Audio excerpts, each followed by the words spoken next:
Bom dia a todos, bem-vindos a mais esta parte das nossas jornadas, agora após o café e de certa forma mais restabelecidos. Vamos passar então aqui à apresentação das comunicações de três delas. O Dr. Filipe, por motivos de saúde, não pode mesmo estar presente, pede desculpa, lamenta imenso, mas não é possível. A comunicação dele ficará depois disponível nas atas, poderão requerer através do e-mail, para de certa forma também poderem ter acesso ao que ele viria cá apresentar-vos. Bom, passo então a apresentar aqui por ordem as comunicações. Para já agradeço às minhas colegas estarem aqui conosco. A professora Ana Sofia Medina é psicóloga clínica, professora auxiliar convidada na Faculdade de Psicologia da Universidade de Lisboa, portanto, cada casa, e vai apresentar uma comunicação que se intitula A Relação como Espaço de Construção do Sujeito. Professora Ana Sofia Medina, muito obrigada mais uma vez. Passo então a palavra. Então, obrigada. Consegue ouvir-me bem? Obrigada à Psicrelacional pelo convite. Está melhor assim? Obrigada pelo convite. Obrigada especificamente ao professor Manuel de Matos, porque me deu assim os ingredientes relacionais bons para eu poder estar aqui hoje a pensar. Deu-me liberdade total, disse falo do que quiser, o que é um excelente voto de confiança. E, portanto, eu resolvi falar da relação como espaço de construção do sujeito. O filósofo austríaco judeu Martin Buber falava de relação como uma atitude eu-tu, um ato essencial do homem, esteio para a vida dialógica que se constitui como um encontro entre semelhantes, na reciprocidade e na confirmação mútua.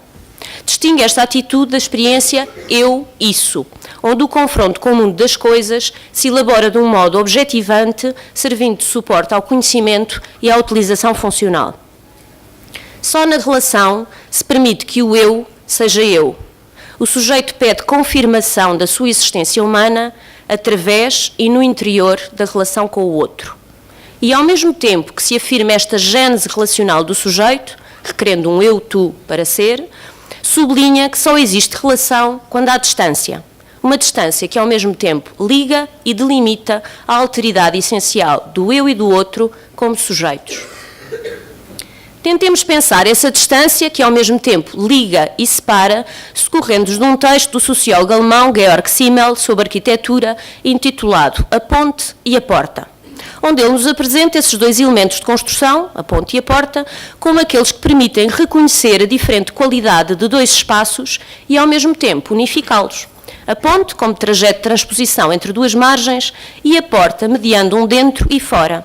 Não se fala aqui da estruturação de limites, que, pensando em arquitetura, seriam melhor demarcados por paredes, mas da construção de vias ativas de diálogo entre espaços qualitativamente diferentes, onde se gera um dinamismo transformador que permite passar de uma noção estática a uma noção relacional dos mesmos.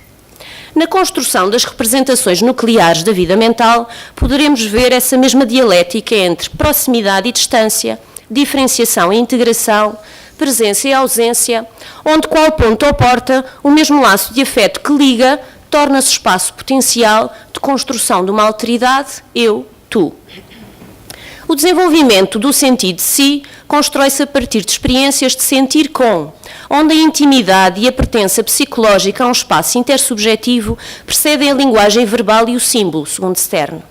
Muito precocemente, um sentido de self emergente constitui-se através da integração de estímulos sensoriais e possibilita a percepção amodal e a experiência de afetos de vitalidade, que levam o bebê a posicionar-se de um modo diferente face ao mundo animado e inanimado. As experiências de autorregulação subsequentes, que ligam vivências sensoriais às afetivas, permitem a construção de um sentido de self nuclear. Segue-se a emergência de um sentido de self subjetivo a partir do compartilhar de experiências numa intimidade psíquica que solicita a sintonia afetiva. E, por último, constrói-se um sentido de self verbal, criando-se a mutualidade comunicativa mediada pela linguagem e pela construção conjunta de significados. Embora a dimensão verbal da experiência de si surja assim como etapa nesta construção intersubjetiva, que primeiramente é sensorial e afetiva, ela introduz uma mudança qualitativa relevante. Qual ponto ou porta, a linguagem liga e afasta duas formas diferentes de experiência subjetiva conjunta, a da vivência e a da representação. O espaço transicional de passagem, ou lugar de interlúdio desenvolvimentista, onde emergem os processos desta matriz relacional fundadora, pode ser agora encarado como lugar privilegiado e fecundo da compreensão da vida psíquica, nos seus aspectos patológicos e nos seus dinamismos transformadores. Esta visão afasta o foco genético ou de determinismo causal, implementando uma compreensão do potencial, diríamos, estaminal, ou seja, dos reguladores, dos sistemas e processos de construção do sujeito como um ser em relação. A psicanálise relacional vem justamente sublinhar e recentrar o foco de compreensão e intervenção terapêutica nestes processos relacionais. Surge como um movimento integrativo e eclético, conjugando influências das teorias das relações de objeto, Fairbairn, Winnicott, Balint, Ferenczi, como já foi falado na mesa anterior, da psicologia do self, Kohut, das abordagens interpessoais, Sullivan, Fromm, Horney, Levinson, e das teorias da vinculação, Lovell, Bowlby, Main, Bibby, Lachman, Fonagy, como também foi falado pelo professor Manuel de Matos, bem como também de modelos construtivistas, como o do Hoffman, e até força de movimentos feministas, como de Benjamin. Spyros Orfanos, em 2002, é psicanalista do Centro para a Psicanálise Relacional de Stephen Mitchell, refere que a psicanálise relacional teve a oportunidade de crescer e de se apresentar como alternativa aos modelos clássicos, por ter sido possível desenvolver trabalhos da divisão da American Psychological Association com autonomia relativamente à American Psychoanalytical Association. Até porque Paul Wachtel, que é um dos fundadores também da IARP, dizia que a psicologia é um bocado tribal e, portanto, se não tivesse havido este ar livre, nunca se teria fundado. Para além disso, também nesta altura foi fundado um programa de pós-doutoramento em Nova Iorque, em 88, numa abordagem relacional. Em 90 houve a revista Psychoanalytic Dialogues, a Journal of Relational Perspectives, que deu grande impacto a esta abordagem, e por fim formou-se mesmo a IARP, assinalada como a conferência inaugural em 2002 em Nova Iorque. Também nos Estados Unidos, nesta mesma altura, a investigação empírica sobre psicoterapia afirmava a relevância da relação terapeuta-paciente como o fator mais determinante para explicar as melhorias do paciente. Estudos do Ampol em 2001. Estudos sobre a qualidade da aliança terapêutica permitiram avançar além da rivalidade entre escolas, do emparelhamento entre características do terapeuta e do paciente ou da complementaridade entre fatores gerais e específicos de intervenção, abrindo portas para investigações centradas em níveis estratégicos, processuais e comunicativos de enorme riqueza. Claro que a centralidade da relação na vida mental e na intervenção psicoterapêutica poderia ser remetida para a fundação da própria psicologia e não para alguma corrente ou modelo particular. Emmanuel Gant, psicanalista relacional e músico, afirma, pensamos nós que em jeito de provocação, num capítulo do livro Perspectivas Relacionais em Psicanálise, que é um livro de 92, que não existe isso a que chamamos psicanalistas relacionais. O que há são analistas com diferentes formações de base que partilham a mesma visão de que a relação específica e única tem um papel de extraordinária relevância na formação do sujeito, na organização da psicopatologia e na prática da intervenção terapêutica. No fundo, trata-se, como diz outro autor, Bacal, de uma geração de psicanalistas que reconhece que a experiência terapêutica não deriva tanto do insight conseguido através do trabalho interpretativo, como da relação que acontece num espaço intersubjetivo com um terapeuta que responde ao sofrimento e estabelece com o paciente uma relação de mutualidade. Dizia-nos Winnicott que a verdadeira função do analista não era fornecer a interpretação correta, mas estar disponível para responder com compreensão de um modo útil para o seu paciente. O paradigma relacional permite à psicanálise afastar-se das críticas de ser uma terapia de foco meramente intrapsíquico unipessoal, orientada para o passado e palavrosa, nas palavras de Paul Wachtel, ganhando um espaço mais amplo numa psicologia de duas pessoas, num palco de intersubjetividade, onde a relação toma o lugar da vida instintiva como tema organizador central.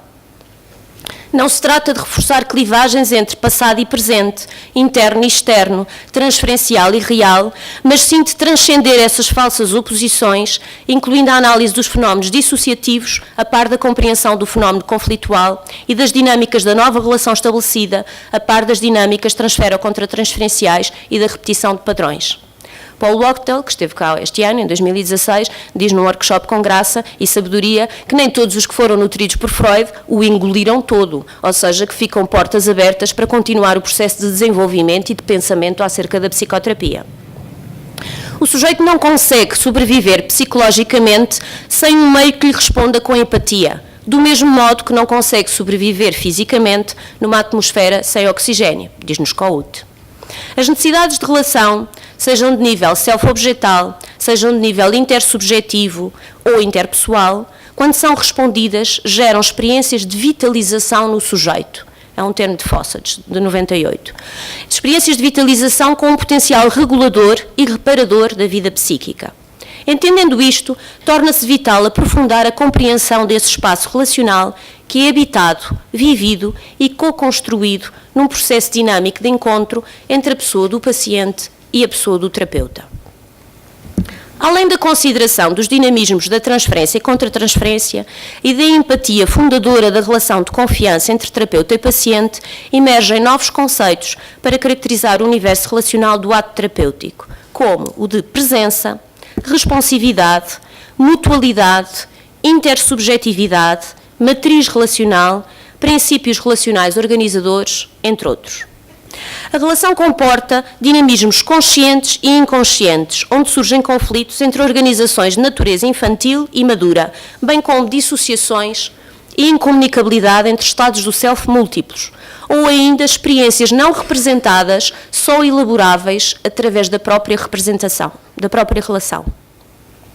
A relação comporta também potencialidades de co-construção, numa comunicação em que não há neutralidade possível e onde importa aceitar e incluir a ambiguidade e incerteza que caracterizam qualquer relacionamento humano.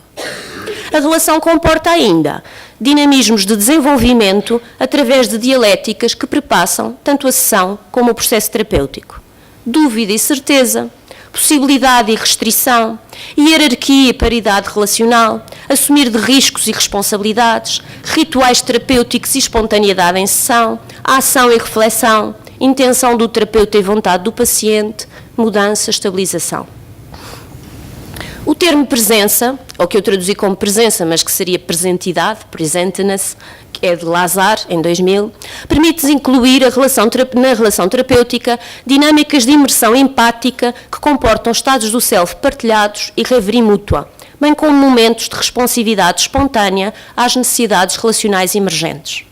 Aqui o ato terapêutico não é o que se dirige à palavra, à narrativa acerca de relações ou a conteúdos da relação, mas a experiência fresca desse estar em relação com o que ela comporta de incerteza e de não saber. Como diz esta autora, a relação com os pacientes contém um mistério que não pode ser simplesmente interpretado e trazido à luz, mas por vezes tem de ser aceite e usado sem que o analista tenha o conhecimento explícito no momento em que ocorre e que se pode tornar via de sintonia com a experiência ainda não simbolizada. Também nesta temporalidade do momento a momento da sessão se enquadra a responsividade ótima, termo de Bacal, de 98, como alternativa à frustração ótima. A responsividade ótima é uma experiência bidirecional de sensibilidade e sintonia com o que é emergente na construção relacional. Os atos responsivos podem incluir atividade verbal ou não verbal, ser de natureza interpretativa, transferencial ou reconstrutiva, gerar sintonia empática, confrontação, apoio, reconhecimento, partilha de afetos e de experiência subjetiva ou restrição, ser validantes ou invalidantes, inovar ou reatualizar padrões relacionais dentro de um sistema diádico recíproco. William Stiles fala da possibilidade da responsividade terapêutica servir para ligar experiências do self não assimiladas anteriormente. Mais do que haver uma história de experiências traumáticas a reparar, muitas vezes a não resposta foi o elemento desagregador ou não integrador da vida psíquica do sujeito. A experiência de vazio e de incomunicabilidade interna entre partes do próprio corrompe a homeostasia da vida mental e traz um impacto patogénico para qualquer sistema relacional do paciente. Voltando a Kohut, pensemos na criança e na mãe que estão num parque com o sol a brilhar e pombos à volta, como ele nos apresenta. A criança está no colo da mãe, abastecida pelo contacto, mas de súbito sente vontade e coragem de se afastar da mãe e avançar para junto dos pombos. Dá 2 ou 3 passos e olha para trás. Podíamos achar que sofre de ansiedade por se ter afastado e sente necessidade de ser envolvida pelos seus braços. Mas ela procura um sorriso orgulhoso que confirma a maravilha do momento presente da criança estar a andar sozinha. A empatia, que primeiro derivava do contacto, aparece agora no olhar de apreço e mais tarde nas palavras da mãe: tenho orgulho em ti, filho. Mas quando faltam as respostas de amor, de ligação, de compreensão, de reconhecimento, que são os elementos centrais de uma relação com o cuidador, como mostram as teorias da vinculação, quando se desligam entre si, quando se dissociam ou são construídas à custa de evitamento de necessidades genuínas do sujeito, estão lançados os fundamentos da patologia relacional. Vincular, a criança vincula-se, diz-nos Mitchell, mas se vincular a um objeto inseguro ou patogénico, se construir uma matriz relacional de desconexão de experiências e desregulação emocional, compromete a própria estruturação da sua subjetividade. Para Davis, é a mutualidade, enquanto experiência de regulação recíproca, consciente e inconsciente, onde a honestidade emocional permite a emergência de tensões dialéticas, é esta mutualidade a ferramenta relacional que irá permitir o diálogo integrador e sanígeno dessas partes desconhecidas e não comunicantes do sujeito. Nesta mesma linha, Slokover revitaliza o conceito de holding como forma relacional que permite ao paciente a articulação de experiências não integradas de si mesmo, que despertariam sentimentos de enorme vulnerabilidade e abalroamento da estabilidade dos processos intrapsíquicos se não tivessem este palco relacional de elaboração. A mesma intimidade relacional que vem sendo evitada, de tão dolorosa no contacto entre vozes diferentes de um sujeito dividido entre si e si, entre si e outros centrais ou periféricos nessa mesma construção, torna-se em terapia a chave de mudança expansiva, além de uma enorme vulnerabilidade falada em sentimentos de vergonha e humilhação, que ecoam ao mesmo tempo o antigo ao bebé que permaneceu e o que o de adulto e atual assim se vive. O espaço relacional terapêutico é a via protegida de compreensão destes estados do self, que são assim segurados a partir de dentro, reconhecidos, aceites e que produzem impacto na subjetividade do terapeuta, mas aos quais ele não submerge, possibilitando níveis mais maduros de regulação emocional e vitalizando a relação do sujeito consigo mesmo e com os outros. Mas o espaço relacional não se refere a um novo colo acolhedor que disponibilizamos à partida para as experiências de bebê desamparado e maltratado que procuram o encontro terapêutico. Trata-se de uma construção nova, terreno em projeto, onde o antigo e desamparado surge sim, mas como processo de estar em relação mais do que como conteúdo relacional, sendo assim permeável à criação transformadora e não meramente a reciclagens ou reparações. Alerta-nos Paul Wachtel que compreender demasiado bem é também uma forma de invasão da vida mental do paciente. É mesmo preciso que haja um processo de co-construção e é preciso ousar começá-lo de novo, sem saltar etapas em cada relação clínica estabelecida. Concluímos, voltando à questão do espaço, a partir deste último vetor, o sujeito como agente ativo de co-construção da relação. Afinal, até que no que ao espaço físico diz respeito, a construção do real, como também mostrou Piaget, é feita em interação com as potencialidades do corpo e mente emergentes das crianças, ou como mostra Edward T. Hall, um estudioso dos processos de proxémia, os níveis de distância, que vão da intimidade ao espaço público, são-nos dados pela relação do volume da voz, pela deslocação no espaço, pelo calor dos corpos, pela perspectiva visual, etc., ou seja, vividos mediante o significado emocional a ele atribuídos, ou seja, sempre através de uma ação e de uma experiência de relação. Talvez nunca, como nos tempos modernos, o homem tenha tido tantas alternativas de espaços físicos e relacionais a percorrer e a visitar, mas tão pouca pertença ou possibilidade de se deter para construir o seu lugar existencial no mundo. O arquiteto alemão Krakauer fala de uma noção de sem-abrigo do ser humano moderno, num texto em que compara o espaço do templo religioso com o átrio do hotel, ambos espaços de não permanência, onde o homem surge como um convidado, o primeiro de encontro com o transcendente e congregação com a comunidade, o segundo de encontro com nada, um espaço de anonimato. E que outro espaço será o da psicoterapia, senão o do encontro consigo mesmo? Então nem átrio nem templo, nem porta nem ponte, mas finalmente um estar em casa, na mais profunda e relacional experiência de si.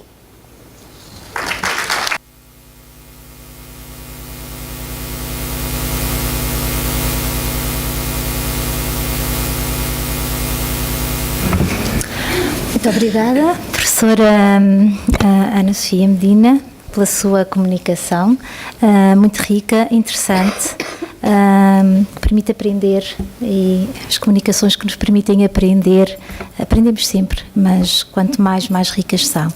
Eu aprendi muito, espero que vocês também. Como? É das poucas coisas ainda que podemos fazer e que não pagamos imposto. Não temos que ter surpresas com as finanças. Queria só fazer aqui um leve, porque eu não recebi as comunicações, porque supostamente o meu trabalho é só mais apresentar, mas aqui uma ou duas ideias que me ficaram e que gostava de salientar, que é este processo de co-construção apresentado na sua comunicação, em que o sujeito é ativo na co-construção do espaço relacional. Portanto, ele tem um papel fundamental. Outro papel fundamental, e que parece-me cada vez maior, que é o do terapeuta. Se antes, numa perspectiva da psicanálise clássica, o terapeuta parece que ficava mais numa posição mais passiva, se calhar mais resguardada, aqui não, é completamente o contrário. O terapeuta tem uma enorme importância na vida psíquica do paciente, pelo seu papel preponderante para que a relação específica, como referiu a professora Ana Medina, e única, tem para a vida psíquica do paciente. O terapeuta tem realmente um papel preponderante, e acho que isso tem que ficar bem ciente em nós, terapeutas. O espaço da relação como dinâmicas empáticas, que remetem para a subjetividade implícita na responsividade do terapeuta. Fiquei com esta ideia, e é na intimidade relacional que se encontra em terapia, portanto, e como referiu, a chave para a compreensão dos estados emocionais do paciente. Parece-me fundamental esta ideia e a mantermos na nossa prática clínica. Vou passar agora, para não me alongar, a apresentar a doutora Maria Jesus Candeias, que parece-me que já não precisa assim muitas apresentações, visto que já foi apresentada de manhã, mas vou aqui só algumas para quem tenha chegado mais tarde.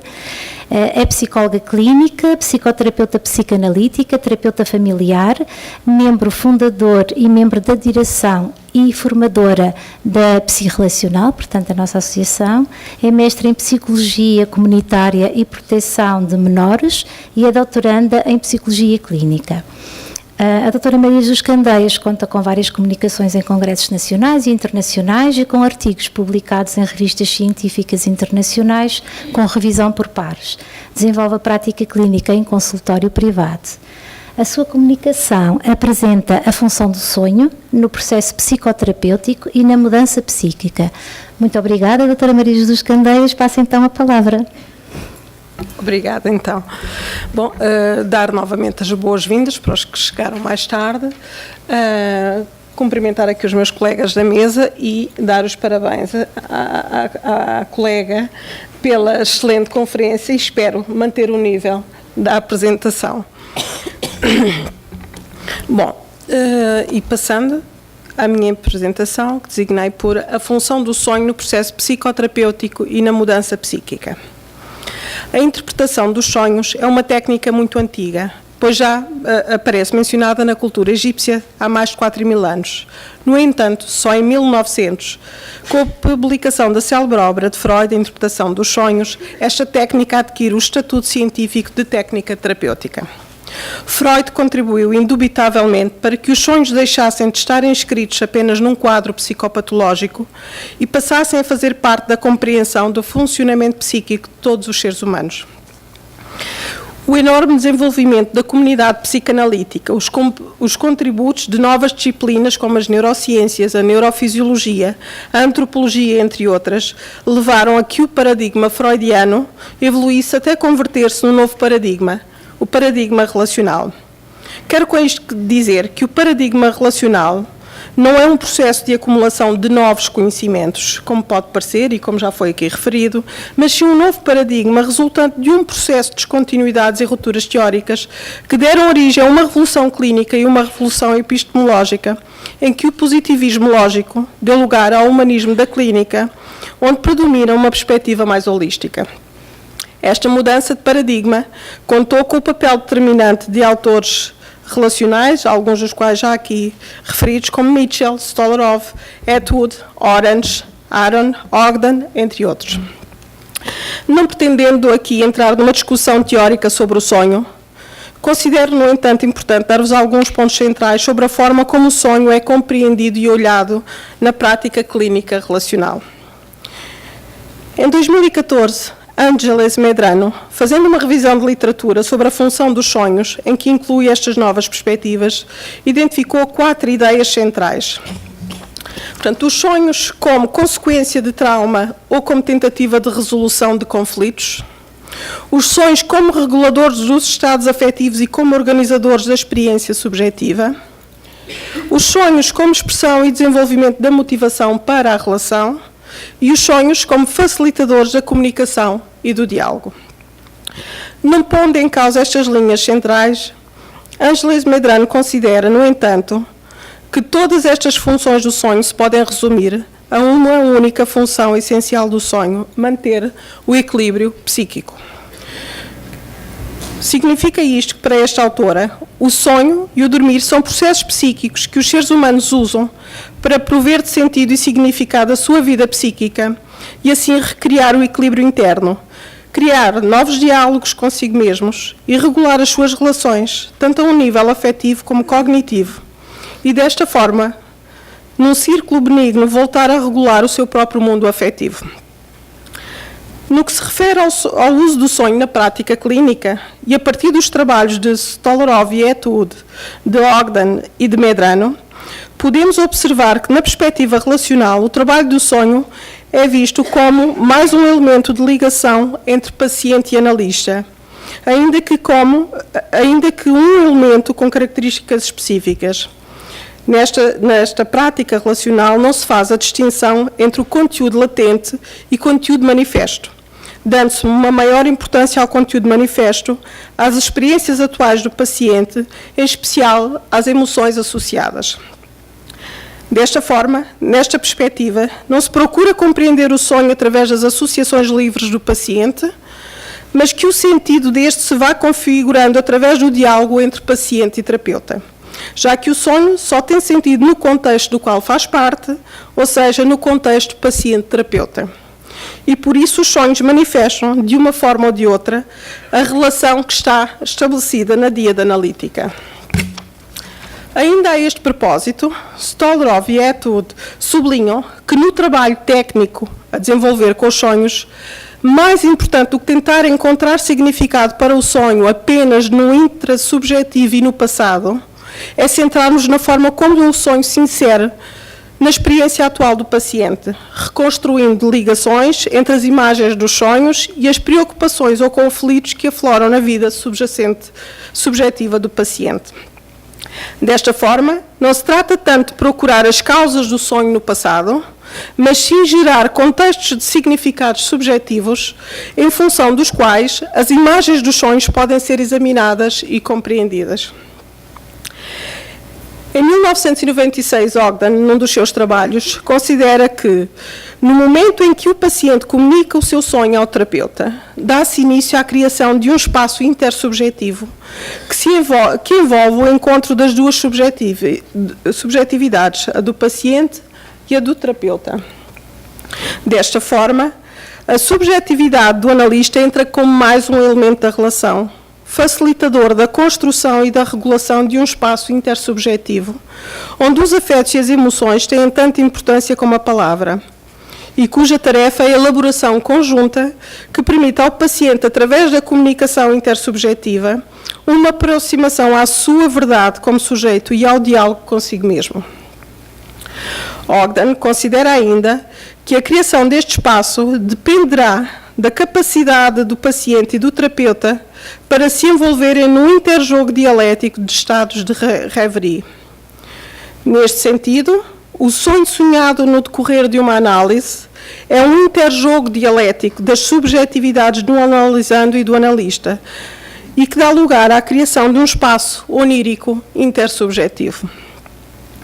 Assim, Ogden considera a existência de 3 espaços que coexistem num estado de constante tensão: o sonho do analisando, o sonho do analista e o sonho do terceiro analítico, que é o sonho sonhado construído em conjunto no espaço terapêutico. Ao centrarmos mais sobre a experiência... Isto não está aí no sítio, não? Sim. Ok, não, agora está. Ao centrarmos mais sobre a experiência vivida pelo paciente no sonho do que na compreensão do seu significado simbólico, estamos a promover aquilo que em 2010 Ogden designou de pensamento transformativo. O pensamento transformativo, desculpem, mas esta posição, isto não é muito fácil ver o que é que está aqui para trás, mas pronto. Este pensamento transformativo é uma forma de pensamento onírico que arrasta consigo uma alteração dos termos segundo os quais ordenamos as nossas experiências, gerando novos significados, novos tipos de sentimentos, novas formas de relação com os objetos e novas qualidades de vitalidade emocional e corporal. E é através deste tipo de pensamento transformativo que é possível a mudança psíquica, sendo que para isso é sempre necessário o diálogo com uma outra pessoa e a transformação através do terceiro analítico. Resumindo, podemos dizer que para Ogden, o sonho é uma forma de construir um diálogo e comunicação consigo mesmo e com os demais, para a autorregulação dos afetos, reorganização psíquica e para a resolução de conflitos, em que todos podem levar à mudança, ainda que implique sempre uma relação com outra pessoa. E por isso podemos dizer que o sonho constrói-se fundamentalmente de acordo com a forma como o paciente o organiza na situação analítica.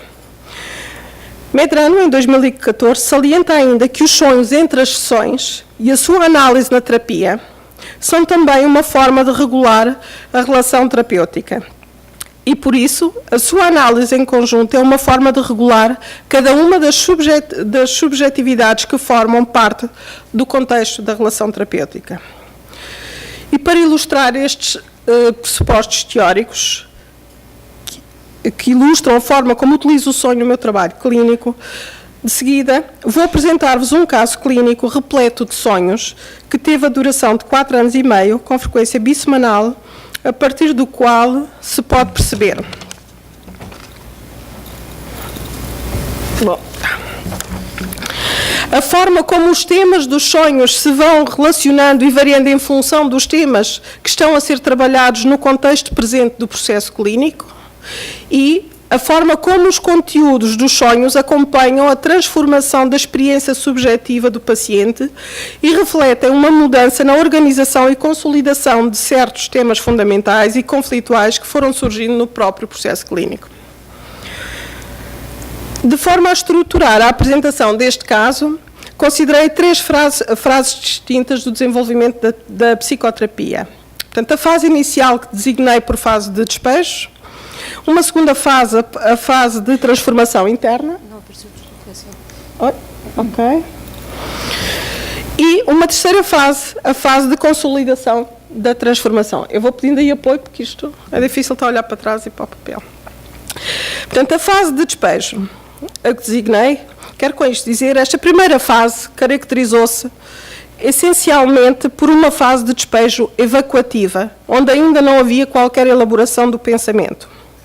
Os temas dominantes nesta fase foram a raiva e a violência para com os pais, a sexualidade com o pai, com contornos de promiscuidade, perversão e sentimentos de inculpação. Nesta fase não havia ainda uma elaboração do pensamento, nem do seu sofrimento, e por isso os sentimentos, as emoções e pensamentos não elaborados foram trazidos para a terapia na forma de elementos beta, utilizando a linguagem de Bion. Na terapia, os contextos tóxicos foram sendo despejados através de um discurso fragmentado, desconectado, acompanhando por intensas emoções do sentir de estar a enlouquecer, numa tentativa desesperada de se libertar do seu próprio sofrimento. Nesta fase, o meu papel enquanto terapeuta foi essencialmente acolher, conter esses conteúdos tóxicos, validar o seu sofrimento e paulatinamente ir criando novos significados para os seus pensamentos e emoções. Os sonhos surgidos nesta fase funcionaram como facilitadores do diálogo entre nós e uma forma da Rita, o nome da paciente que não referi antes, comunicar os seus estados afetivos. Eis alguns exemplos destes sonhos e como os trabalhei na sessão. Sonho em que mata os pais às facadas. Este foi um sonho trazido e o motivo da procura de ajuda, um sonho muito desorganizador. Foi um sonho muito mau. Era um sonho com facas, muitas facas, e eu a dar facadas, muito sangue por todo o lado. E eu não parava de dar facadas. Eu estava a matar os meus pais. Esfaqueei-os até à morte.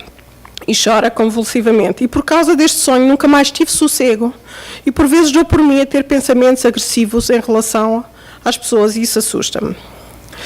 Este e outros sonhos foram o ponto de partida para compreendermos os sentimentos e emoções da Rita e dar significado à sua dor.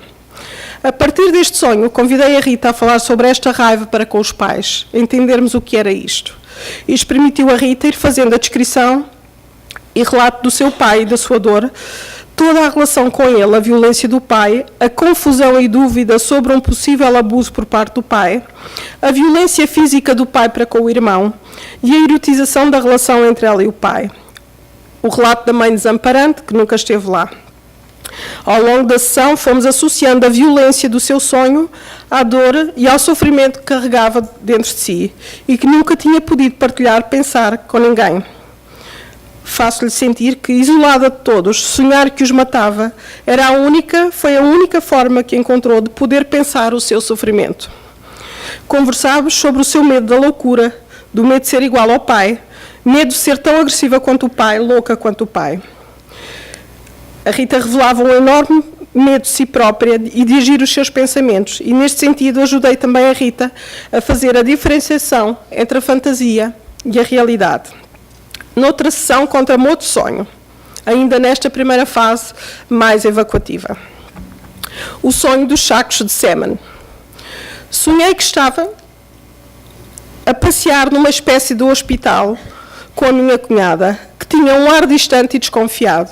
E lembro-me de ver uma série de adolescentes extasiados com orgasmos. Penso que se masturbavam. E conseguiam ver sacos de sêmen como se fossem bolsas de soro, que estavam ligados a eles. Eu olhava para aquele cenário e reprovava. Aqueles sacos faziam-me lembrar uma sexualidade excessiva, como aquela que vivia em adolescente e jovem adulta, muito concentrado no prazer físico e pessoal. A partir deste sonho fomos pensando a forma como este sonho nos falava do excesso, do incontrolável a exprimir-se e o excesso da sexualidade que esteve presente em toda a sua vida. A partir daqui fomos levantando hipóteses sobre o que pode ter acontecido. Fomos conversando sobre uma possível confusão entre a afetividade com a sexualidade, uma proximidade ao pai que a terá deixado confusa e baralhada, uma relação onde a sexualidade infantil pode ter sido confundida com a sexualidade adulta. Nesta primeira fase, a nossa relação foi se edificando, o que dava segurança e coragem à Rita para continuar a desvendar os seus medos mais profundos e a libertar-se de todos os elementos tóxicos que trazia dentro de si. Passado algum tempo, entramos numa segunda fase, uma fase de transformação. Esta foi uma fase marcada essencialmente pela elaboração e transformação das suas imagens parentais internalizadas e a interiorização de uma nova relação sanígena, a relação terapêutica. Nesta segunda fase, os sonhos funcionavam essencialmente quer como reguladores dos estados afetivos da Rita, quer como tentativas de procura de resolução e transformação e organização da sua experiência subjetiva, particularmente a sua relação com as imagens parentais internalizadas. Nesta fase, os sonhos expressavam também o desenvolvimento da motivação da Rita para uma nova relação, a relação com o terapeuta. Os temas dominantes nesta fase foram, portanto, a sexualidade, a possível confusão entre a afetividade e a erotização da relação com o pai, a relação com o pai e com a mãe e a nossa relação, a relação terapêutica. Um dos primeiros sonhos que marcaram, digamos, este processo transformativo foi o sonho de lixo metálico. Sonhei que vinha com os meus pais ao consultório. Eles vinham comigo e entramos todos aqui na sala. Eles ficaram assim sentados, só a olhar, não faziam nada. E a Maria de Jesus estava a falar comigo, a explicar-me que tinha de me fazer uma cirurgia e que ia abrir uma zona do meu cérebro fazendo uma incisão muito precisa e explicava-me com detalhe como ia fazer para retirar o seu lixo metálico que eu tinha alojado nessa parte do cérebro. Mas só nós é que interagíamos. Eles ficaram ali quietos, sem fazer nada. Na nossa reflexão conjunta sobre este sonho, percebemos que a Rita passara de ninfomaníaca incestuosa para uma cirurgia de limpeza e em que me anuncia, aqui consigo, vou tirar de mim tudo o que é mau. O terapeuta, eu, que vou tirar o lixo dela. Constitui-me um objeto real, o homem do lixo, terapeuta, e identifica-me nesse lugar. Conversamos ainda a forma como este sonho fala da nossa relação e da forma como ela nos vê. Evidencia, assim, a construção do espaço intersubjetivo personagem real, eu, terapeuta, ativo em contraponto com a imagem interna dos pais, que ela começa a neutralizar e ficam passivos. Eles agora já não têm poder de intervenção, agora é ela e nós que começamos a conduzir o processo. Antes, na loucura, ela ficava perdida, agora começa a apresentar um ego mais fortalecido. Outro sonho que selecionei, foi difícil selecionar sonhos porque este caso é muito, muito rico em sonhos e ela vai mesmo elaborando tudo aquilo que vamos fazendo através do sonho. Um outro sonho foi o sonho em que o pai lhe faz uma revelação. Sonhei que estava a passear com o meu pai junto a um ribeiro e de repente ele disse-me: sabes, Rita, tenho uma coisa para te dizer, tenho que te pedir desculpa. Tenho uma coisa muito grave para te contar sobre ti. Quando eras pequena, foi muito mau. Mas só dizia isto e não me dizia o que era. E de seguida, vejo-me a mim sentada numa pedra junto a um ribeiro, onde afoga a cabeça dele e continuo a vê-lo debaixo d'água com a sua expressão a tentar respirar e sobreviver. Empurro várias vezes para debaixo d'água e olho para ele e penso: o que devo fazer? Mato ou deixo-o viver? Finalmente decido então deixá-lo viver e a cabeça dele sai da água. A partir deste sonho fomos conversando sobre como a Rita estava a rever a imagem paterna do pai. Sentada em cima da pedra, a função terapêutica interiorizada pela Rita, percebemos que a Rita estava a enfrentar a coisa mais complicada da sua vida. A realidade do pai fora finalmente posta em causa. Agora é preciso elaborar o problema da culpa. A hipótese inicial que ela tinha pensado era de que a culpa era dela. Agora encontra uma segunda hipótese, que é a culpa era dele. Precisa então saber o que fazer com a culpa do pai. Desculpo ou não desculpo? Neste sonho podemos antever um movimento em direção à ideia do perdão. Ao longo da sessão fomos refletindo sobre estas mudanças, sobre estes pensamentos, a partir da nossa leitura do sonho. Nesta fase, um sonho importante que eu acho que reflete um final, que é o sonho da Torre Redonda. Rita sonhou que estava numa torre redonda, toda branca e vazia por dentro. Refletimos sobre o significado deste sonho na vida psíquica da Rita e de como este refletia a sua realidade interna no momento atual. Mostra uma Rita agora despojada de maus objetos internos, refeita, disponível para a preencher com cor. Apesar de tudo, com um limite branco por dentro. A interiorização da função terapêutica. Durante esta fase, não sei como é que estou no tempo, mas pronto, vamos. Durante esta fase e a partir da comunicação e elaboração destes sonhos, fomos em conjunto compreendendo e organizando a experiência vivida pela Rita e o processo das elaborações internas feitas por si ao longo da sua vida e também ali na terapia. Percebemos que de início a mãe personagem abandónica levou a Rita a procurar o pai como sua primeira e principal figura de vinculação. Tudo aconteceu numa fase edipiana e, por isso, virou-se para o pai que, em vez de lhe dar a tranquilidade, a excitou. Ali na terapia, a Rita compreendeu-se na sua história. A mãe que não estabeleceu relação primária envolvente e o pai que a excitou. Em mim, no terapeuta, ela encontrou o amor e uma regressão benigna começou a operar. Rita recomeçou do início numa versão corrigida. A new beginning, a situação de surrender. Quem sou eu, quem posso ser? Entramos então na terceira fase, a fase da consolidação da transformação. É uma fase de uma descoberta de um novo eu. Nesta fase, as sessões centraram-se em torno do quem é que eu sou, mas agora com novos elementos já internalizados, entre eles a relação terapêutica. Nesta fase, os sonhos funcionaram essencialmente como organizadores da experiência subjetiva e da motivação para novas relações. Um exemplo que selecionei desta fase foi o sonho de saída de campo. Sonhei que estava com um grupo de crianças, eu era a monitora, e tínhamos ido fazer uma saída de campo. Era de noite, íamos por um caminho estreito por onde mal conseguíamos andar. Tínhamos de rastejar e mexermos com muita dificuldade para conseguirmos percorrer o caminho. Era muito difícil, um esforço muito grande, estava escuro e eu ia dizendo às crianças como teriam de fazer para conseguirem fazê-lo, para sobreviverem. Pensamos e refletimos sobre como esse sonho fala do nosso do processo interno da própria Rita e do que temos vivido, do que fomos vivendo ali na terapia para ir ao encontro de si própria. O caminho árduo e difícil que fomos percorrendo ali na psicoterapia, do que tinha sentido comigo, para que se encontrasse consigo própria, integrasse as diferentes partes de si, do seu self, representadas pelas diferentes crianças do seu sonho. Apesar de doloroso, foi um sonho diferente dos anteriores, que revelavam um processo evolutivo sobre as descobertas que a Rita tem feito sobre si própria, sobre a sua evolução. A Rita começou a conseguir pensar as diferentes partes de si, as diferentes crianças do sonho, mas agora era ela a monitora, e aí uma identificação com a terapeuta, sendo ela que também já cuidava das crianças. E agora não havia outras pessoas para rivalizar, era ela com ela própria. E havia um objetivo, um lugar a alcançar. Estamos assim face à condensação das diferentes partes da Rita, num novo personagem. Os acontecimentos da vida dela, juntamente com a internalização da função terapêutica e aquilo que vivemos ali na terapia, o terceiro analítico, permitiram à Rita a criação de uma nova criatura construída a partir desses 3 elementos.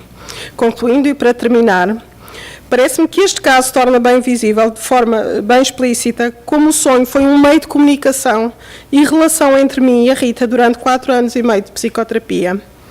Ao centrar-nos sobre a comunicação da experiência vivida pela Rita durante a análise dos diversos sonhos, promovemos o pensamento transformativo da Rita, permitindo-lhe uma ressignificação das suas experiências, gerando novos significados, novos tipos de sentimentos, novas formas de relação e novas qualidades emocionais. Na psicoterapia, a partir da análise dos sonhos, a Rita conseguiu pensar as diferentes partes de si, fragmentadas pelo sofrimento, permitindo desta forma a construção de um self coeso. Assim, nesta nova personagem, a Rita leva também com ela partes de mim, leva a nossa relação. Obrigada pela vossa atenção.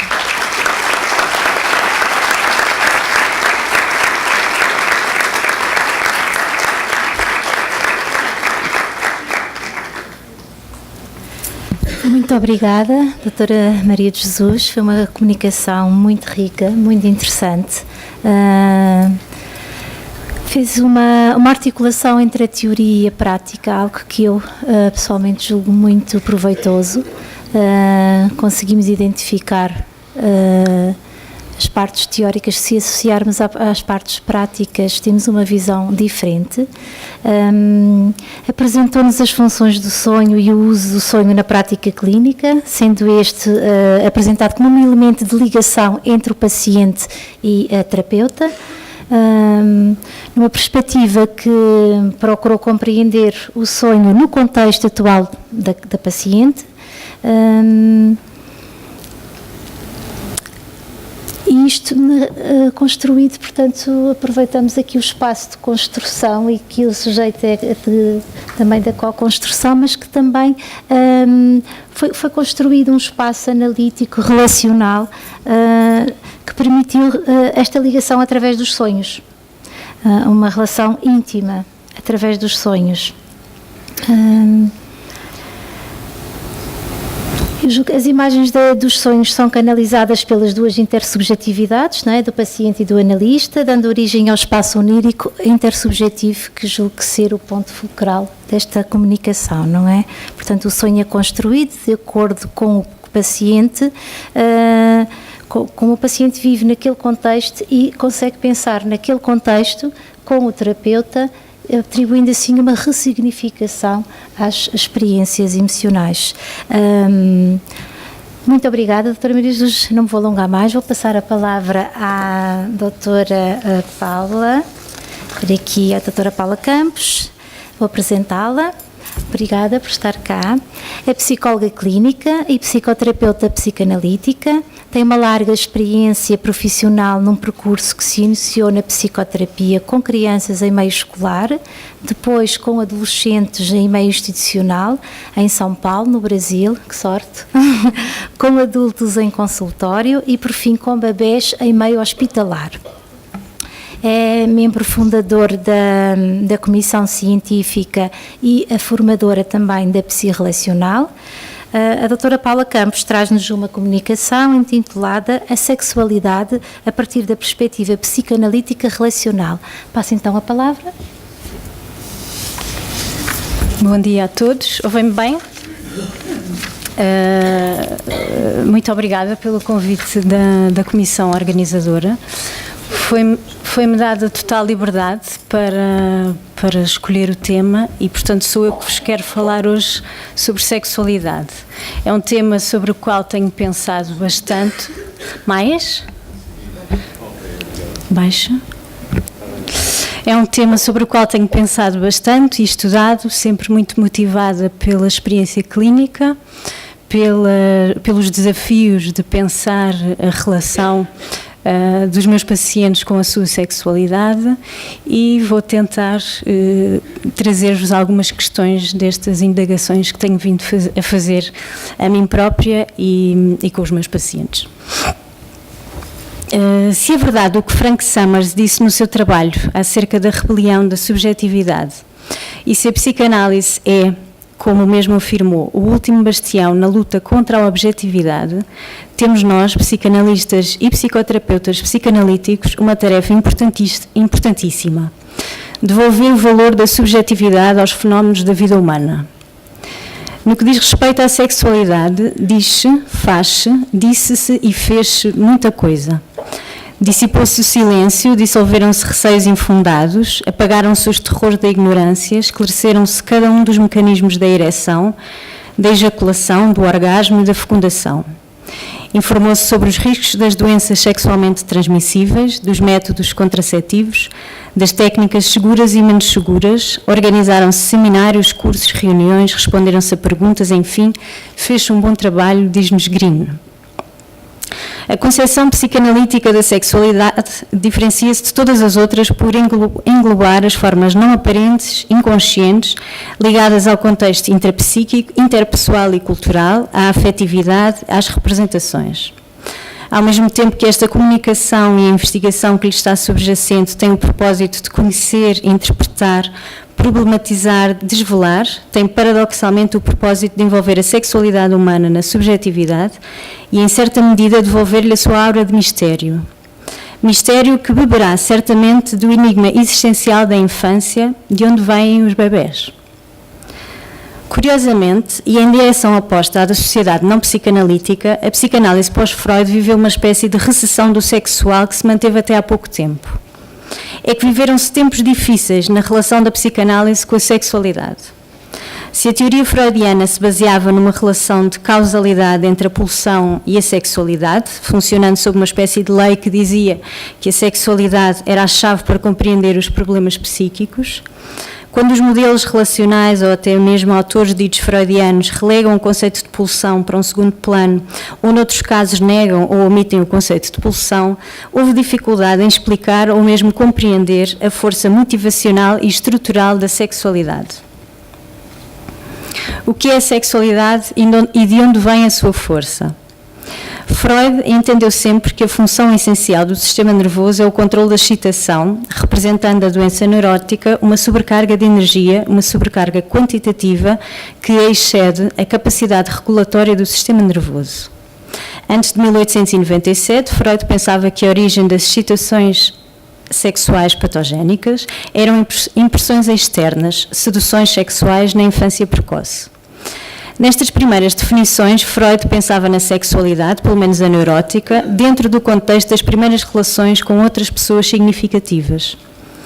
Em 1897, como Freud explicou por carta a Fliess, deixou de acreditar na sua teoria da sedução porque percebeu que as estruturas psíquicas que nas histerias se veem afetadas por repressões, na realidade não são memórias, mas impulsos. Assim, o aumento do estímulo na neurose deixou de ser o produto de uma impressão vinda do exterior, mas do interior. E assim nasceu o conceito de pulsão. A pulsão, uma tensão corporal com representação psíquica, ficou então estabelecida como o constituinte básico e a matéria-prima da vida mental. O conceito de pulsão permitiu a Freud ver que os motivos sexuais estão presentes desde o princípio, que tratam de descarregar-se e que não são estimulados desde fora. Uma teoria mental com um esquema a priori substituiu o enfoque mais interativo. Agora as pulsões contêm em si mesmas toda a força e os princípios de organização mediante os quais a mente se desenvolve. Solução que foi formalmente apresentada nos 3 ensaios sobre a teoria da sexualidade. Freud afirma que não deveria ter dado tanta importância ao objeto no despertar da reação sexual, considerando agora que o objeto é um pequeno fator que se agrega posteriormente, uma das infinitas possibilidades que a pulsão sexual, tão promíscua e veleidosa, tem para se vincular. Mais que despertar a sexualidade, o objeto é apenas um sobrevivente de todas as outras formas de prazer sexual que foram excluídas pelas restrições culturais. Cada uma das principais escolas psicanalíticas contemporâneas representa uma estratégia particular para resolver o seguinte dilema: o choque entre os dados clínicos, onde abunda a informação referente à importância das relações com os outros, e o marco conceptual freudiano, que relega as relações para um papel secundário. Quando os teóricos começam a contestar o conceito de pulsão enquanto vestígio filogenético, ou mesmo a omitir o conceito de pulsão nas suas construções teóricas, começamos a observar uma mudança fundamental. A sexualidade deixa de ser o elemento central à volta do qual toda a personalidade se constitui, passando as relações de objeto a ter uma importância fundamental na constituição do self. Assim, a maneira com que as teorias do modelo relacional explicam a relação entre a sexualidade e as relações objetais é exatamente a contrária em que é interpretada no modelo freudiano. Para Freud, as relações objetais são o terreno em que as pulsões se expressam, se gratificam e se atacam. Para o teórico relacional, a sexualidade é o terreno em que se expressam as configurações relacionais. Nesta lógica relacional, as perguntas a que a teoria freudiana tinha respondido mediante a teoria pulsional voltam a ecoar. Se a sexualidade não é impulsionada de dentro por uma força intrínseca, mas sim de fora, onde vai buscar a sua força? Para Freud, conservamos impulsos animais nos tecidos do nosso corpo e estes impulsos são a fonte da força da sexualidade. As tentativas de resposta a esta pergunta mediante uma teoria freudiana contemporânea, na qual não se faça uso do conceito de pulsão enquanto vestígio filogenético, como faz, por exemplo, George Klein, Holt e Schaeffer, explicam a grande importância motivacional e estrutural da sexualidade pela intensidade das primeiras experiências de prazer. Seria a manutenção na memória destas primeiras experiências de prazer que impulsionaria a sexualidade. Há algo que marca verdadeiramente a contribuição destes autores, a visão de que não é a experiência sexual que impulsiona uma pessoa, mas que é a pessoa que busca a experiência sexual devido aos significados que foi constituindo dentro de si e que foi relacionando com a experiência sexual ao longo do seu desenvolvimento. Veremos agora as tentativas de resposta mediante uma teoria da sexualidade com uma perspectiva relacional. Dentro das teorias que operam segundo o modelo relacional, há uma enorme variabilidade de concepções acerca do psiquismo humano, mas há uma invariante. A mente desenvolve-se a partir de uma matriz relacional e a psicopatologia advém de alterações nas relações interpessoais. Os autores dividem-se naquilo que se supõe serem as necessidades mais essenciais e fundamentais, considerando uns que a prioridade é o sentido do self, outros que são os vínculos objetais ou outros os padrões de interação.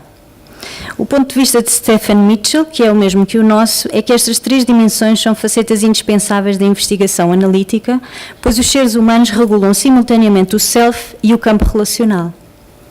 Interessa-nos tanto criar e conservar um sentido de self estável e coerente, e criar e manter contactos seguros com os outros, tanto na realidade como em presença interna. Voltando à força da sexualidade, em termos gerais, as tentativas de resposta podem dividir-se em 2 grupos. Os que se centram na dimensão objetal da matriz relacional e os que se centram no self. Um dos grupos destaca o vínculo com o outro e como se produz e conserva, e o outro grupo destaca a continuidade do self e a conservação da identidade.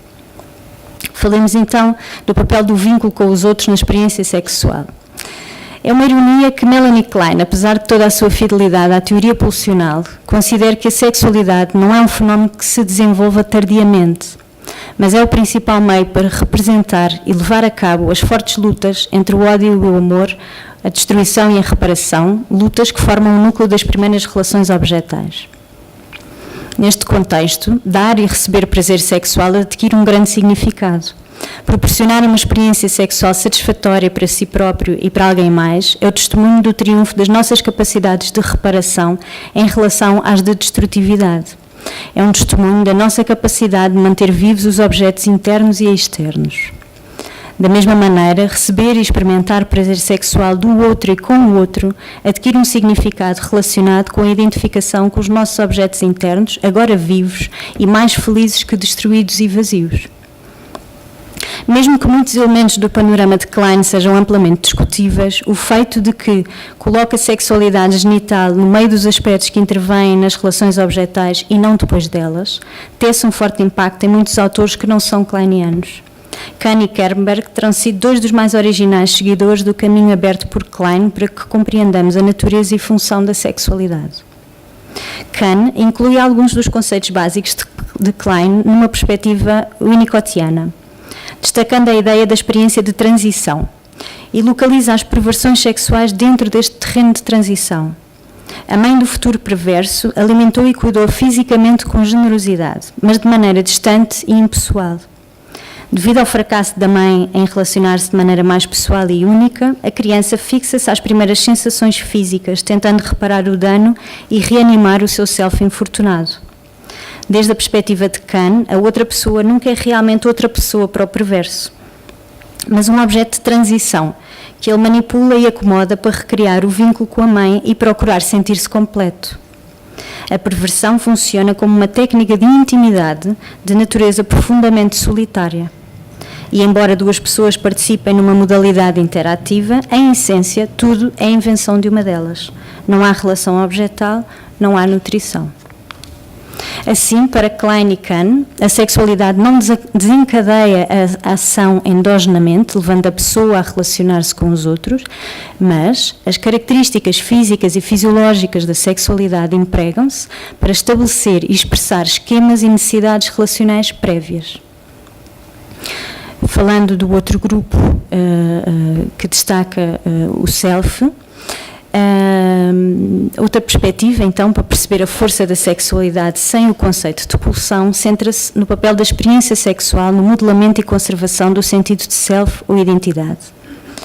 Na teoria pulsional clássica, as urgências e os desejos psicossexuais são o motor da experiência e do comportamento, e o sentido que cada um tem do seu self deriva-se desses motivos essenciais. Muitos autores de diferentes escolas inverteram esta sequência, afirmando que para o humano o mais importante é manter o sentido de identidade e continuidade e que as experiências sexuais muitas vezes obtêm o seu significado e intensidade ao cumprir esse fim. Lichtenstein, em Identidade e Sexualidade, analisa a sexualidade de maneira em que diz que o homem, diferente dos animais, carece de uma identidade inscrita biologicamente e deve forjá-la a ele mesmo. E é devido à falta desta ordem biológica que a conservação da identidade tem prioridade sobre qualquer outro princípio, não só o princípio da realidade, mas o princípio do prazer. Segundo ele, o núcleo da identidade cria-se nas primeiras interações sexuais entre a mãe e o bebê. Outras colaborações mais recentes que analisam a sexualidade desde o ponto de vista da identidade centram-se na identidade sexual e dizem que o estabelecimento e conservação do sentido de ser homem ou mulher constitui o motivo fundamental de grande parte do comportamento e fantasias sexuais. Estes autores baseiam-se no estudo sociológico de Simon e Gannon, que constitui uma crítica ampla ao conceito de Freud da sexualidade enquanto instinto inato e perigoso. Afirmam que todos os aspectos da excitação provêm de contextos sociais e significados sociais a que dão o nome de guiões. Em suma, Para o teórico relacional, seja numa ótica do self ou do vínculo objetal, o que dá força e significado à sexualidade são os significados que se agregam às sensações fisiológicas num contexto relacional com outra pessoa. A variedade quase infinita das possibilidades sexuais do homem faz com que a sexualidade seja um rico contexto de metáforas para expressar diferentes tipos de relações e diferentes conjuntos de contactos entre o self e os outros.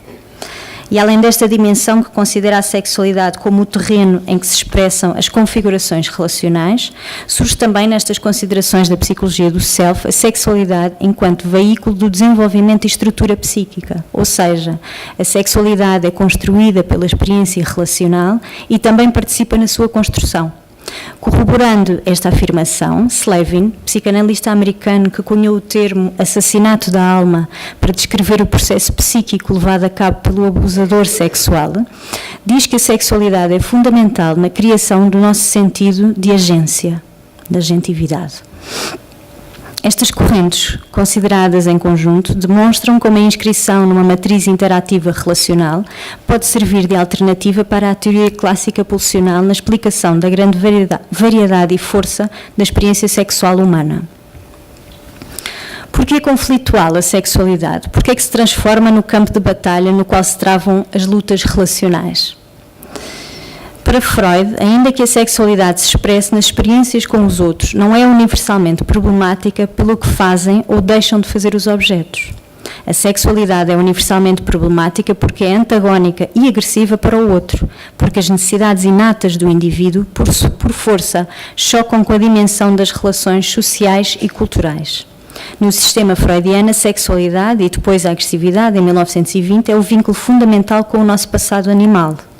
É difícil integrar a sexualidade com outras dimensões das relações interpessoais, pois esta constitui um vestígio dos órgãos primitivos do homem, dos seus primeiros dias como proto-humano pré-civilizado. Os autores que se afastaram da teoria pulsional geralmente veem a sexualidade como algo que aparece mais tarde e só se torna conflitual quando se relaciona com os problemas das fases anteriores. Desta maneira, Sullivan interpreta a sexualidade ao estilo pré-freudiano e assinala que esta surge durante as fases hormonais da puberdade, minimizando a importância da natureza profundamente sexual da infância. Tanto Fairbairn quanto Kohut localizam a sexualidade na fase edípica, ao mesmo tempo em que consideram que os conflitos edípicos e sexuais derivam-se dos conflitos pré-edípicos anteriores. Para estes teóricos, a experiência da sexualidade somente é conflitual e animal, entre aspas, quando intervêm problemas mais fundamentais. Em circunstâncias normais, a sexualidade integra-se sem dificuldade nos aspectos não sexuais da vida emocional. Ora, não é isto que temos observado na clínica e por isso esta explicação não nos convence. Sem o conceito de pulsão, a sexualidade é a capacidade para o prazer sexual. Volto a fazer a pergunta, então, por que se torna tão conflitual? Os teóricos freudianos do nosso tempo, que descartaram o conceito freudiano de pulsão, respondem a esta questão através da natureza incestuosa dos desejos infantis. Todas as nossas primeiras reações sexuais, que são tão intensas, dirigem-se aos pais. Devido ao tabu do incesto, estes desejos são proibidos e tornam-se conflituais. O choque entre a intensidade da experiência sexual infantil e o seu trágico destino é o que produz os conflitos sexuais, que são a base da psicopatologia. Estas versões contemporâneas da teoria freudiana da sexualidade são distintas das de Freud. O problema da sexualidade não radica na sua natureza a priori, mas no campo interativo das relações que lhe proporcionam os seus significados. Do ponto de vista relacional, abordaremos 3 fatores que Stephen Mitchell elenca para tentar responder à pergunta que vimos fazendo.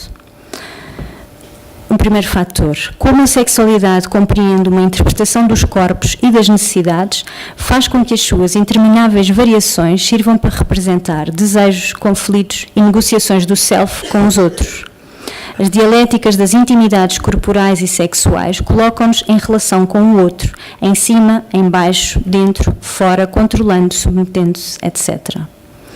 A fenomenologia da excitação sexual e o sentimento de ser impulsionado proporcionam um vocabulário natural para a expressão dramática que compreende o conflito, o temor, a compulsão, o escape, a paixão e o êxtase. Freud pensou que o ativador da excitação consistia nas pressões fisiológicas e endógenas que exigiam descarga. Holt, Person e autores freudianos contemporâneos citam consideráveis provas de que a fisiologia sexual nos animais e humanos não produz a sua própria energia. Por exemplo, as hormonas não causam pressão interna, mas sim controle da excitabilidade, das reações no campo das relações. Desta maneira, a biologia da sexualidade é importantíssima desde uma perspectiva interativa, pois proporciona um meio no qual se libertam os conflitos relacionais. Um terceiro fator, a reserva da experiência da sexualidade dos pais, da qual estamos excluídos, faz com que seja muito adequada para adquirir significados a respeito de uma divisão de terrenos interpessoais, o inacessível e o acessível, o visível e o sombrio, a superfície e a profundidade. Então, não precisamos da ideia de pulsão para explicar a universalidade do conflito sexual e a experiência do desejo. E a sexualidade infantil? Os autores que conservam a teoria pulsional, indicando que a dinâmica das relações objetais é anterior, como por exemplo no modelo do desenvolvimento suspenso, afirmam que as relações objetais também são importantes, mas são anteriores ao desenvolvimento da sexualidade. Estas teorias acabam por contribuir para uma visão bifurcada do ciclo vital. Os bebés têm necessidades de relação e as crianças e os adultos enfrentam conflitos entre os impulsos instintivos e as defesas. Pensamos antes que os aspectos ditos edípicos são essenciais para as primeiras relações objetais e que os chamados aspectos pré-edípicos, aspectos das relações objetais, são essenciais durante todo o ciclo vital. A teoria das relações de objeto olha para o desenvolvimento psicossexual como resultado direto da qualidade das relações de objeto. Relações de objeto saudáveis conduzem a relações sexuais saudáveis com um objeto total e separado. Mas uma vez que a teoria das relações de objeto considera que o estilo da relação objetal é constituído na infância e que a vida adulta é uma repetição do que já foi constituído, isto conduz-nos à visão de que o presente é uma espécie de capa debaixo do qual o passado, com muito mais força causal, dirige a vida psíquica. Nestas duas vertentes teóricas, a criança é o pai do homem. Stephen Mitchell vem ampliar esta visão. Talvez as dificuldades posteriores da vida não sejam produtos causais diretos das carências e problemas precoces, mas uma combinação do impacto da experiência precoce e das reações aos conflitos posteriores. Segundo esta perspectiva, o meio interpessoal desempenha um papel constante e essencial na criação da experiência, nomeadamente da experiência sexual. As primeiras experiências não têm significado porque constituem a base estrutural que permanece fixa, mas porque constituem a primeira representação de esquemas de estrutura familiar e de interação, que se repetem uma e outra vez em diferentes formas e momentos. É essencial compreender o passado, não porque o passado está oculto ou debaixo do presente, mas porque, compreendendo-o, obtém-se a chave para decifrar como e porquê o presente se observa e configura de determinada maneira. Assim, pensamos que as necessidades e conflitos relacionais são questões de toda a vida, bem como as necessidades e conflitos sexuais. E o Édipo? Talvez possamos reconfigurar a ideia de Édipo. De uma forma sucinta e apoiando-nos na perspectiva de Jodie Messler Davis, podemos conceber o complexo de Édipo como a expressão de uma tensão significativa entre o romance pais-filhos e o romance entre o casal parental. Na perda desta tensão, que me parece ser uma tensão que se estende por muito, mas muito mais tempo do que aquele concedido ao período edípico, quiçá uma tensão de toda a vida, é necessário, segundo Davis, ter uma experiência preponderante enquanto vencedor do Édipo, a par de uma experiência enquanto perdedor do Édipo. Ou seja, é necessário que a criança tenha momentos em que se sente o centro de uma espécie de atenção erotizada, do romance e de uma agência pessoal sexual, mas também é necessário viver experiências profundamente tristes, dolorosas, quando percebe que há algo mais que acontece entre o casal parental do qual ela é excluída. O estado edípico é, na perspectiva de Christopher Bollas, a descoberta de que o próprio destino se desenvolve no interior de um complexo constituído pela família e por um mundo interno de criação própria. Antonino Ferro diz-nos acerca do conto de Sófocles que precisamos de novos mitos. Precisamos de fazer um esforço para gerar continuamente novos mitos dentro da sala de análise. Mitos privados de cada dupla, mas também novos mitos coletivos, que sirvam de condensados da experiência e que abram novas perspectivas. Gostaria apenas de referir, Para terminar, outras áreas de discussão teórica atual dentro do tema desta conferência, como, por exemplo, a questão da sexualidade no espaço psicoterapêutico. Messler Davis diz-nos que devemos encontrar uma linguagem com a dupla característica de ser clara e não excessiva para falar com os nossos pacientes acerca da sexualidade que emerge na experiência clínica. Uma outra questão, no período pós-Freud e sobretudo nas concepções anglo-saxónicas do desenvolvimento, a mãe passou a surgir muito dessexualizada. A necessidade de compreender a dimensão relacional da vida psíquica e descentralizar o desenvolvimento e organização da atividade psíquica do sexual conduziram-nos para a observação dos bebés, para um foco nas necessidades de desenvolvimento e na adaptação ou desadaptação materna a tais necessidades. As referências ao prazer, ao erotismo produzido na intimidade do par mãe-bebé voltam hoje a ecoar nas discussões psicanalíticas. Outra questão que tem recebido muita atenção dos teóricos é a questão da sexualidade feminina. E é talvez aquela que nunca tenha sofrido uma recessão ao nível da discussão teórico-clínica. A teoria clássica, essencialmente falocêntrica, conduziu todas as análises de mulheres à desvelação da fantasia de castração e da inveja do pénis, o que veio a provocar em um número considerável de psicanalistas, algumas feministas, a necessidade de reconfiguração do conceito de sexualidade feminina. Nesta reconfiguração, refiro o conceito de centralidade de feminilidade primária, criado por Stoller em 76, a partir do qual pôde começar-se a pensar que a menina desenvolve uma identidade feminina precoce, a partir de um conhecimento sinestésico interior genital e a partir da nomeação pela sua mãe dos seus órgãos sexuais. Seria, no entendimento de Lerner, a falha desta nomeação por parte da mãe da menina que conduziria, sim, à fantasia da castração. Espero ter conseguido transmitir que o campo da sexualidade é um espaço potencial de descoberta, criação e mistério, pelo que não há nenhuma razão para que não possamos recuperar a sensação que imagino terem tido os primeiros psicanalistas, de serem aventureiros do espírito e descobridores de novos continentes. Obrigada.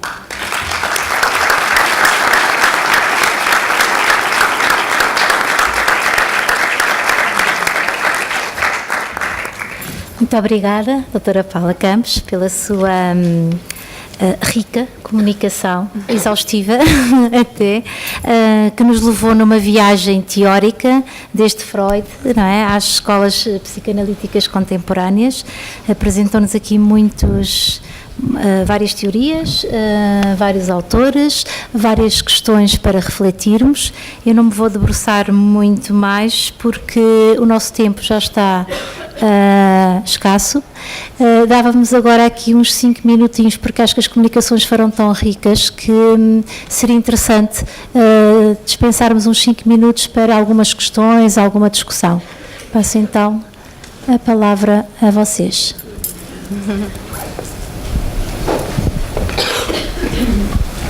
Obrigado. Isto está ligado? Está ligado. Muito obrigado. Antes de mais, um grande agradecimento à mesa e à riqueza destas comunicações. Se eu tivesse que dar um nome a esta mesa, chamar-lhe a sexualidade, sonho e sujeito. E começaria por sexualidade, sonho e sujeito. Estás de acordo? Não. Bom, em primeiro lugar, eu queria começar pelo fim. Pela última comunicação. Esta importância de ter sido referido Frank Sommer nesta luta contra a objetividade. É necessário que a psicologia e a psicanálise não esqueça que temos que estudar justamente aquilo que acontece ao nível da vida mental e não aquilo que acontece ao nível dos comportamentos. E o que nós vemos ultimamente é um desvio da psicologia ou dos psicólogos para uma espécie da coisa remota da psicologia, que começou com Skinner e coisas do género. De facto, a doutora Paula Campos obriga-me a perguntar de onde vem a força da sexualidade, isto é também de onde é que vem a vida, não é? De onde é que vem a força da vida. E eu tenho a impressão que a componente representativa da pulsão é pode mais evidente nessa força. É extremamente importante que tenha sido chamada aqui a questão da sexualidade, porque às vezes há um certo tabu também em determinadas abordagens, quase acham que o homem vive sem sexualidade ou que foi feito a partir da cegonha, uma coisa assim do género. Portanto, eu queria dizer o que entendi sobre a questão da sexualidade, da pulsão e da representação. Eu acho que a sexualidade tem duas componentes, é a componente do ato, onde aí não há problema, e tem a componente da representação, e a representação é aquilo que liga.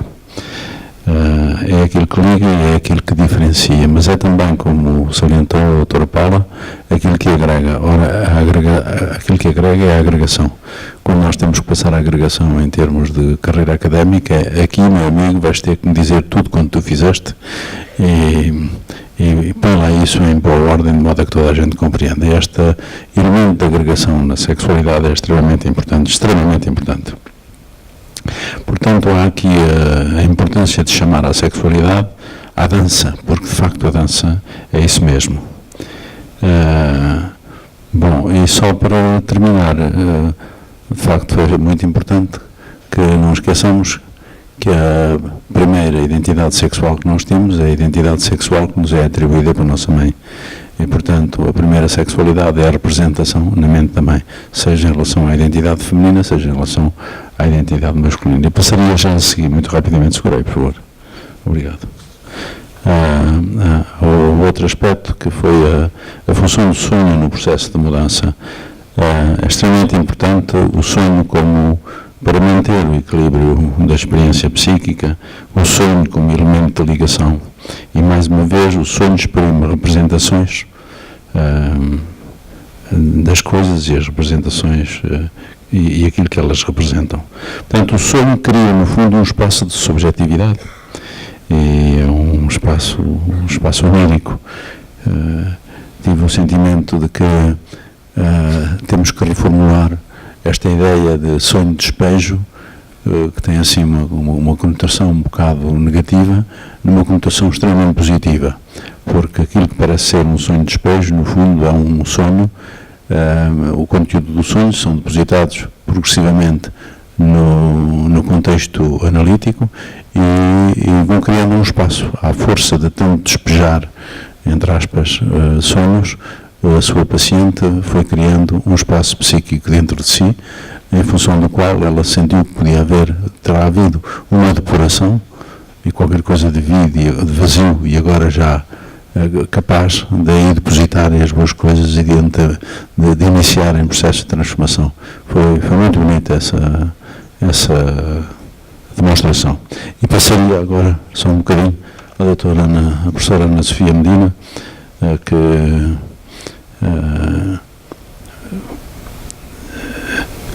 fala desta importância da experiência de si e da vivência da representação, por exemplo, em Winnicott e Guntrip, e ficaria por aqui para não me alongar e dar aos outros também a palavra.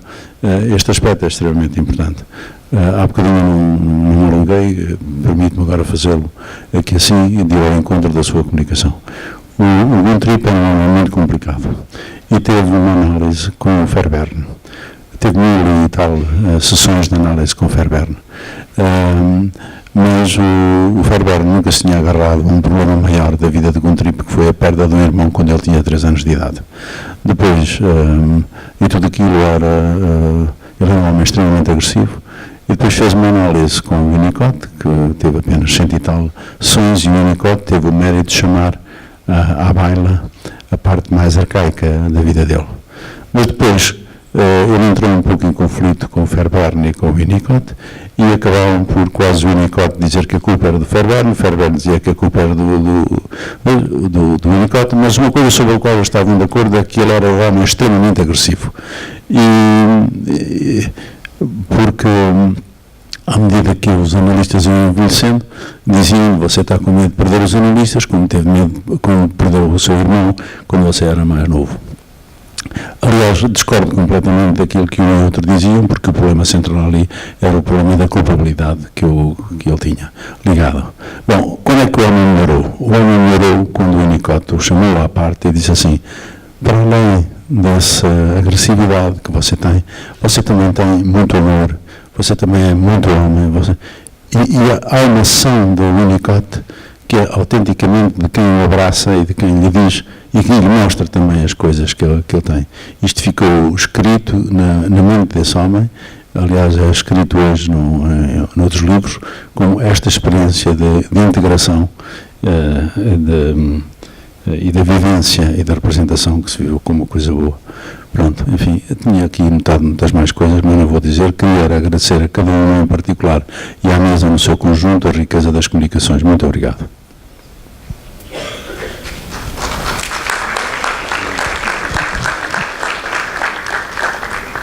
Eu queria agradecer à mesa e queria fazer só 3 comentários. A primeira é em relação à Paula Campos.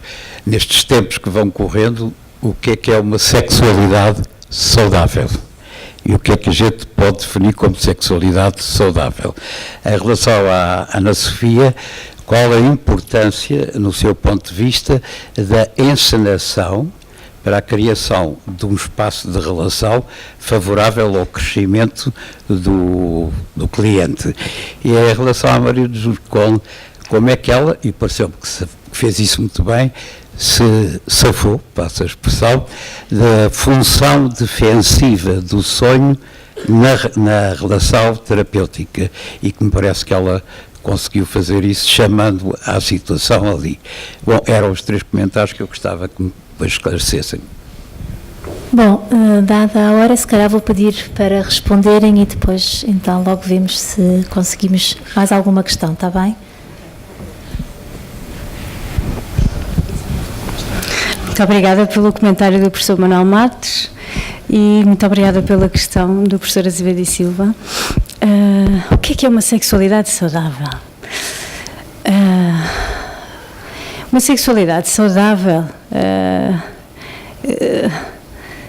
para pensarmos na sexualidade, temos que pensar primeiro nas relações objetais, não é? Temos que pensar no esquema de relação objetal. E, portanto, à partida, diria, um esquema de relação objetal saudável conduziria a uma sexualidade saudável.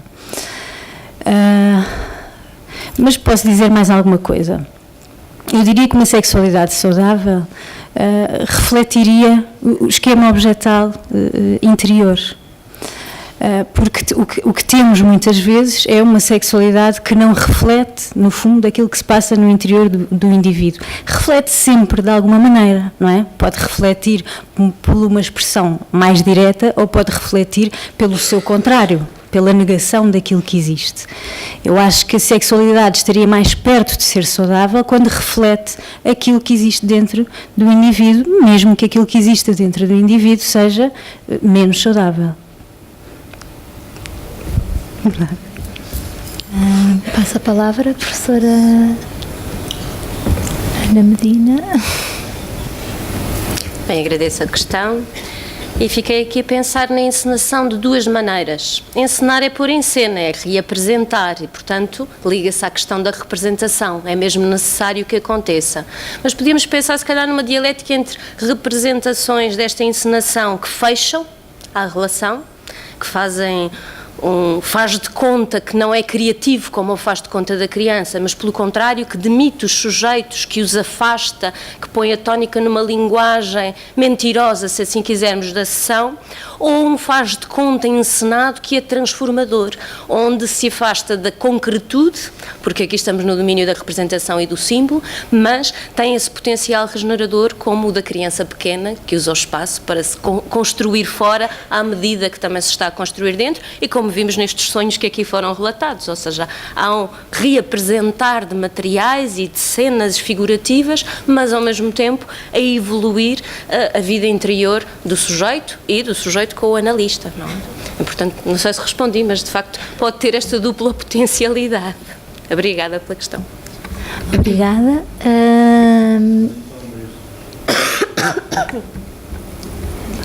Bom, já estamos com o tempo mesmo muito avançado. Eu vou só pedir aqui um minuto para perguntar se há mais alguma questão, porque senão acabávamos aqui com o comentário da doutora Maria de Jesus, mas se tiver algo antes, alguém com mais alguma questão, muito breve. Não. Pronto, então vamos passar a palavra à doutora Maria de Jesus. Bom, mas de qualquer forma, se houver mais questões, depois no coffee break da tarde podemos ir discutindo Sim. isto. Não, de forma nenhuma não queríamos também deixar a sala sem participar, mas o tempo alonga-se e depois não temos tempo para almoçar. De qualquer forma, depois continuamos disponíveis para poder discutir outras questões que possam surgir. Em relação à função defensiva do sonho, bom, eu acho que a primeira defesa é o não sonhar, não é? E é o não sonhar, a primeira defesa, não é? E eu acho que isto se constrói, a questão do sonho. Os meus pacientes sonham muito, mas também sonham porque desde o primeiro momento e da primeira sessão eu os convido a sonhar. E, portanto, é algo que eu explicitamente digo, porque muitas vezes as pessoas que vêm em psicoterapia e não sabem o que é, não sabem o que é importante, não é? E, portanto, faço questão de explicitar que no primeiro encontro se costumam sonhar e que fiquem atentos, porque os sonhos são muito ricos, não é? E são muito importantes e dão-nos muita informação e podem ser um elemento importante para trabalharmos. E, de facto, esse convite abre uma porta, mas naturalmente aos que não sonham durante muito tempo. Mas ao fim de algum tempo é muito evidente, portanto, esta forma como o sonho começa a surgir. Outra defesa é também no sonho, não é? E os casos que selecionei aqui, e este caso foi bastante rico, foi de uma entrega total e, portanto, estes sonhos são os que evidenciam o processo mais entrega, mas há sonhos onde também a relação terapêutica e a transferência também aparece no sonho e, portanto, as projeções que surgem também no sonho. E por isso vamos pensando e associando, mas como disse, principalmente é a forma como é vivido e sentido ali. Mas muitas vezes surge essa questão transferida também no próprio sonho. Não sei se respondi, mas... Bom. Estão todos satisfeitos então com as respostas?